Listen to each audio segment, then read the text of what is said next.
വറുത്തരച്ച ചിക്കൻ കറിയാണ് തയ്യാറാക്കുന്നത്. ഈ ഒരു വറുത്തരച്ച ചിക്കൻ കറി തയ്യാറാക്കാൻ വേണ്ടിയിട്ട് നമ്മളിവിടെ 1/2 കിലോ ചിക്കനാണ് എടുത്തിരിക്കുന്നത്. ഇനി ഇതിലേക്ക് ആവശ്യമായിട്ടുള്ള മറ്റുള്ള ഇൻഗ്രീഡിയൻസൊക്കെ നമ്മളിത് ഉണ്ടാക്കുമ്പോൾ കാണിക്കുന്നതാണ്. അതോടൊപ്പം തന്നെ നമ്മൾ തേങ്ങ വറുത്തരച്ചിട്ടാണ് ഈ കറി തയ്യാറാക്കുന്നത്. അപ്പോൾ നമുക്കിതിന് തേങ്ങ ചിരകിയതും ആവശ്യമാണ്. തേങ്ങ ചിരകി വറുത്തെടുക്കണം. ഈ ചിക്കൻ കറി തയ്യാറാക്കാൻ വേണ്ടിയിട്ട് നമ്മളിവിടെ ഒരു കടായി അടുപ്പിലോട്ട് വെച്ചിട്ടുണ്ട്. ഇതിലേക്ക് നമുക്ക് ആവശ്യത്തിനുള്ള വെളിച്ചെണ്ണ ഒഴിച്ചു കൊടുക്കാം. വെളിച്ചെണ്ണയിൽ തന്നെ തയ്യാറാക്കുന്നതായിരിക്കും നല്ലത്. ഇനി ഇതിലേക്ക് സവോള ചേർത്ത് കൊടുക്കാം. ഞാൻ ഇവിടെ വലിയൊരു സവോളയാണ് എടുത്തിരിക്കുന്നത്. ചെറുതാണെങ്കിൽ 2 സവോള എടുക്കാം. അതിലും കൂടുതലായിട്ട് ആവശ്യമില്ല. നമ്മളിത് വറുത്തരച്ച് വെക്കുന്നത് കാരണം കൊണ്ട് സവോള ഒരുപാട് ചേർക്കേണ്ട ആവശ്യമില്ല. ഇതിലേക്ക് നമുക്ക് ആവശ്യത്തിനുള്ള ഉപ്പ് ചേർത്ത് കൊടുക്കാം. കുറച്ച് ഉപ്പ് ചേർക്കുന്നുണ്ട്. ഇനി പോരാന്നുണ്ടെങ്കിൽ വീണ്ടും ചേർത്ത് കൊടുക്കാം. പിന്നെ 3 പച്ചമുളക് ചേർത്ത് കൊടുക്കുന്നുണ്ട്. കുറച്ച് കറിവേപ്പില. ഇനി ഇതൊന്ന് ചെറുതായി വഴണ്ട് വരുമ്പോഴേക്കും നമുക്കിതിലേക്ക് വെളുത്തുള്ളി ഇഞ്ചി പേസ്റ്റ് ചേർത്ത് കൊടുക്കാം.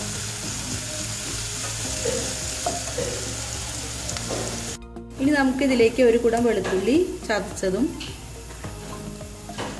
ഇഞ്ചി കൂടിയിട്ടുള്ള പേസ്റ്റ് ചേർത്ത് കൊടുക്കാം. ചതച്ചെടുത്ത് ചേർത്ത് കൊടുക്കാം.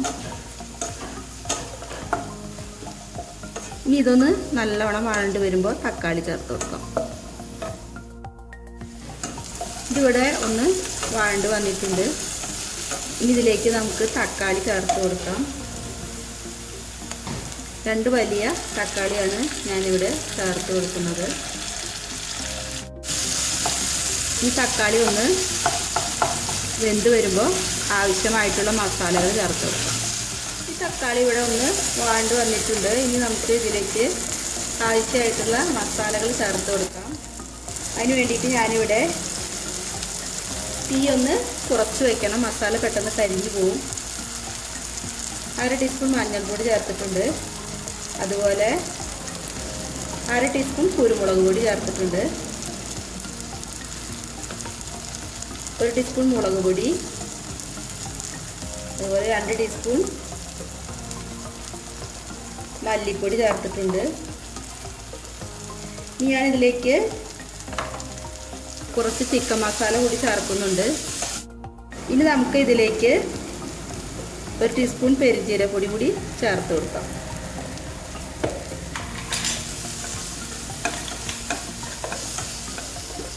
സ്വല്പം വെളിച്ചെണ്ണ കൂടി ഈ മസാലയൊക്കെ ഒന്ന് മൂത്ത് വരുന്നതിന് വേണ്ടിയിട്ട് കുറച്ച് വെളിച്ചെണ്ണ കൂടി നമ്മൾ ഇതിലേക്ക് ചേർത്ത് കൊടുക്കുന്നുണ്ട്. ഇനി നമുക്കിതിലേക്ക് 1 ടീസ്പൂൺ ഗരം മസാല ചേർത്ത് കൊടുക്കാം. അതുപോലെ 1 ടീസ്പൂൺ ചിക്കൻ മസാലയും ചേർത്ത് കൊടുത്തിട്ടുണ്ട്. ഇനി ഈ പൊടികളൊക്കെ നന്നായിട്ട് മൂത്ത് വരുന്നത് വരെ ഒന്ന് വഴറ്റി കൊടുക്കാം. ഈ പൊടികളൊക്കെ നന്നായിട്ട് മൂത്ത് പച്ചമണം മാറി വന്നിട്ടുണ്ട്. ഇനി നമുക്കിതിലേക്ക് എടുത്ത് വെച്ചിരിക്കുന്ന ചിക്കൻ ഇട്ട് കൊടുക്കാം.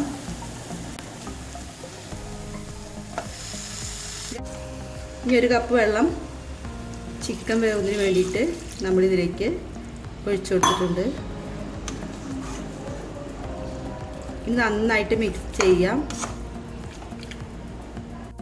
ഈ കറി തിളച്ച് വന്ന് തുടങ്ങിയിട്ടുണ്ട്. നമുക്കിതിലേക്ക് 2 സർവ്വസുഗന്ധിയുടെ ഇല കൂടി ഇട്ടുകൊടുക്കാം. ഉപ്പ് കുറച്ച് കുറവുണ്ടോ എന്ന് സംശയമുണ്ട്. അപ്പോൾ നമ്മൾക്ക് കുറച്ചുകൂടി ഉപ്പ് ഇട്ട് കൊടുക്കാം. ഈ സമയത്ത് ഉപ്പ് നോക്കിയിട്ട് കുറച്ചും കൂടി ഉപ്പ് ചേർത്ത് കൊടുക്കാം.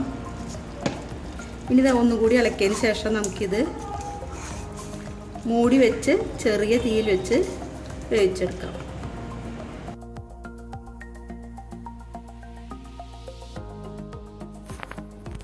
ഈ ചിക്കൻ ഒന്ന് വെന്ത് വരുമ്പോഴേക്കും നമുക്ക് ഇതിലേക്ക് ആവശ്യമുള്ള തേങ്ങ വറുത്തെടുക്കാം. അതിനായിട്ട് 1/2 മുറി തേങ്ങ ഞാനിവിടെ മിക്സിയുടെ ഗ്രൈൻഡറിലിട്ടതിന് ശേഷം ഒന്ന് പൊടിച്ചെടുത്തിട്ടുണ്ട്. ഇനി ഇതൊന്ന് നല്ല ചുമക്കെ വറുത്തെടുക്കാം.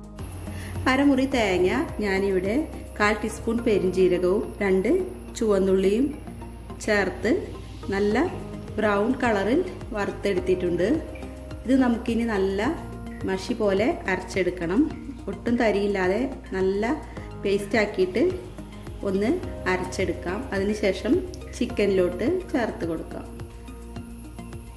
നമ്മുടെ ചിക്കൻ കറി ഇവിടെ ചാറൊക്കെ കുറുകി വന്നിട്ടുണ്ട്. ചിക്കനൊക്കെ നന്നായിട്ട് വെന്തിട്ടുണ്ട്.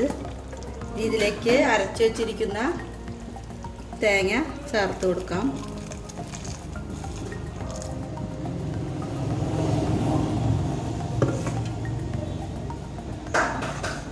ഇതിന് നന്നായിട്ട് മിക്സ് ആക്കിയതിന് ശേഷം നന്നായിട്ടൊന്ന് തിളപ്പിച്ച് എടുക്കണം. ഈ സമയം നമുക്കിതിൽ ഉപ്പും എരിവൊക്കെ പാകമാണെന്നൊന്ന് നോക്കാം. എന്തെങ്കിലും കുറവുണ്ടെങ്കിൽ ചേർത്ത് കൊടുക്കാം. ഇനി നമുക്കിതൊന്ന് അടച്ചു വെച്ചിട്ട് നന്നായിട്ടൊന്ന് തിളപ്പിച്ചെടുക്കാം. നമ്മുടെ ചിക്കൻ കറി ഇവിടെ റെഡി ആയിട്ടുണ്ട്. നമുക്കിനി ഇതിലേക്ക് കുറച്ച് വേപ്പില കൂടി ഇട്ട് കൊടുക്കാം. അപ്പോൾ തികച്ചും നാടൻ രീതിയിൽ തയ്യാറാക്കാവുന്ന ഒരു വറുത്തരച്ച ചിക്കൻ കറിയാണ് ഇത്. ഇത് പത്തിരിയുടെ കൂടെയും ചോറിൻ്റെ കൂടെയും ഒക്കെ കഴിക്കാൻ പറ്റിയ നല്ലൊരു കറിയാണ്. അപ്പോൾ നല്ലൊരു റെസിപ്പി ആയിട്ട് വീണ്ടും